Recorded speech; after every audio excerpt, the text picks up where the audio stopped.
Education, Health and Care Plans, or EHC plans, are for children and young people with special educational needs and/or a disability that cannot be met by the current provision at their educational setting.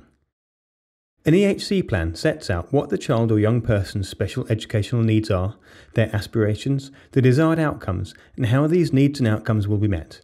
The plan is also about any health and care provision that they need. Funding will be allocated according to need.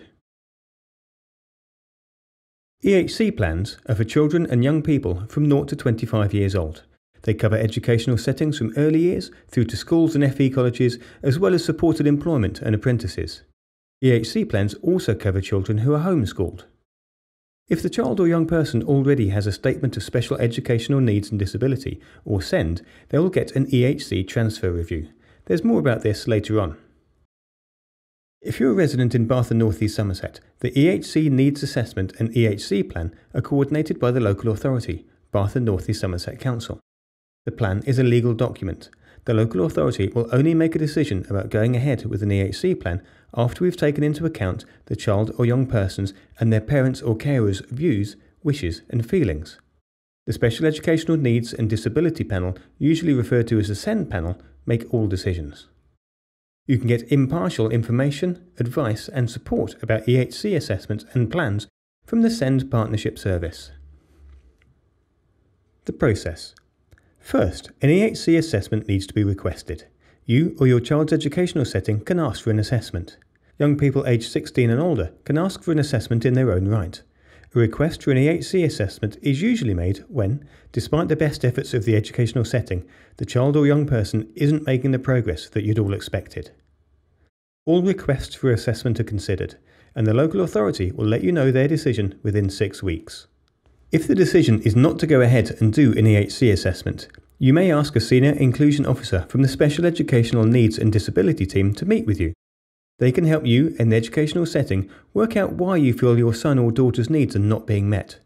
If the young person is aged 16 plus, they can appeal the decision not to do an EHC needs assessment. If they are under 16, you can make the appeal on their behalf. Appeals are time limited. The SEND Partnership Service can give you more information about the appeals process. If the decision is to do an EHC assessment, you will get a visit from a SEND practitioner. They will tell you more about the assessment process and how they will make sure you are involved.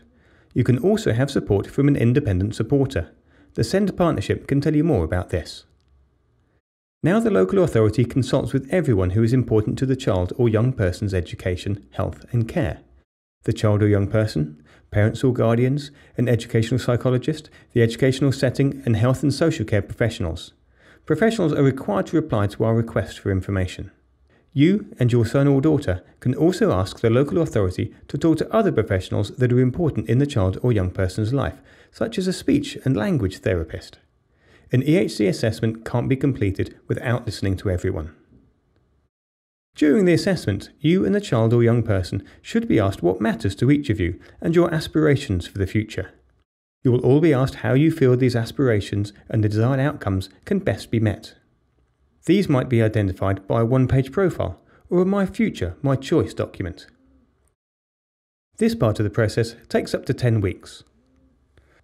The local authority now looks at the EHC needs assessment and decides if an EHC plan is needed or if the evidence shows that the child or young person's needs should be being met within the resources of the educational setting. If the decision is not to go ahead with an EHC plan, you will be sent a Special Educational Needs and Disability Support Plan, which will identify how the child or young person's needs will be met within their current provision. You can ask for a meeting with a senior inclusion officer to discuss the decision not to issue an EHC plan. The young person, if they are 16 or over, can appeal the decision not to go ahead with the EHC plan, or you can appeal on their behalf if they are under 16. The appeal time is limited and the SEND Partnership can give you more information. If the decision is to go ahead with the EHC plan, you and your son or daughter will be sent a draft EHC plan and copies of all the reports used to write it. You have 15 calendar days to tell the local authority what you think of the plan and to ask for any changes. This is where you can make a difference to the plan.